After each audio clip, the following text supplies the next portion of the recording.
Hi Brahmas, I'm Connor. I'm Ryan, and welcome back to the Bullseye broadcast.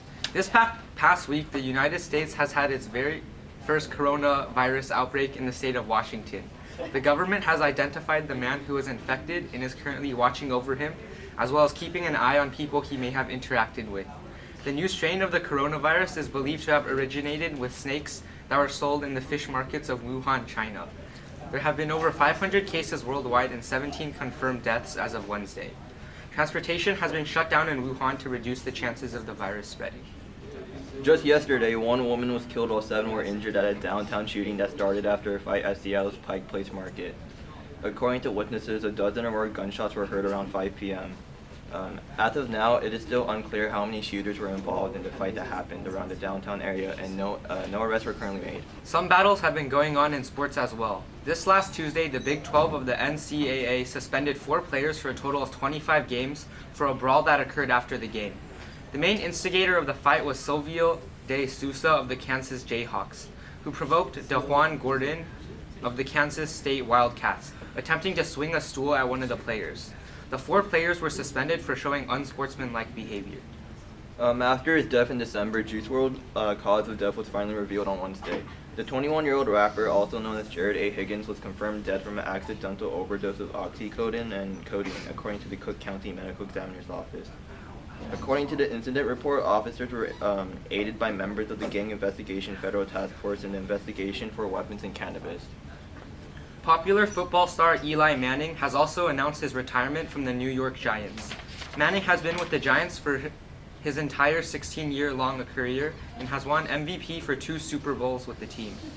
Manning played quarterback for the Giants and set many passing records during his career. Manning will officially be retiring this Friday. In other news, the UN is currently demanding an investigation by the U.S. for more evidence indicating whether if Jeff Bezos was hacked with spyware that came from a WhatsApp message sent by the account of Saudi Arabia's Crown Prince Mohammed bin Salman. It was revealed that the mobile phone of the Amazon chief executive was hacked after a message from Prince Mohammed was apparently sent to him on WhatsApp. The message allegedly revealed private information on Bezos' personal life and was confirmed that it involved a woman that he was having an affair with. On a sadder note, 16-year-old Colin Jeffrey Haney from Utah was charged with the murder of his mother and younger siblings. He was also charged with the attempted murder of his father. He will be tried as an adult and is guilty of a total of 10 crimes. These being 4 counts of aggravated murder, 1 attempted murder, and 5 felonies due to the discharge of his firearm. Haney was reportedly caught after he told his neighbor that he had killed his family. He is facing life in prison without parole. Last Sunday, Elon Musk's SpaceX program successfully tested its Crew Dragon cruise escape capsule. The escape system worked successfully and is one of the final milestones that deems if the spacecraft is ready for launch with the crew on board. There will be 2 more tests in these next weeks regarding the spacecraft's parachute system. The demo test flight should be completely ready by the end of February. Moving on, a Maryland man was charged with attempted murder after he engaged in a shootout with police officers that responded to multiple reports of animal cruelty in a domestic dispute in Hartford County this Tuesday. Hartford County deputies were called to a home around 7 p.m. where a dog was reportedly shot and killed. A suspect, Benjamin Murdy, then engaged in a shootout with the officers, firing around 200 rounds from a rifle and a handgun while hitting a patrol vehicle and also a neighbor twice in the lower body who was sent to the hospital. After an hour and a half of gunfire, Murdy eventually surrendered and was charged. In regards to school news, Diamond Bar High School has implemented a new scanning system to help expedite lunch lines.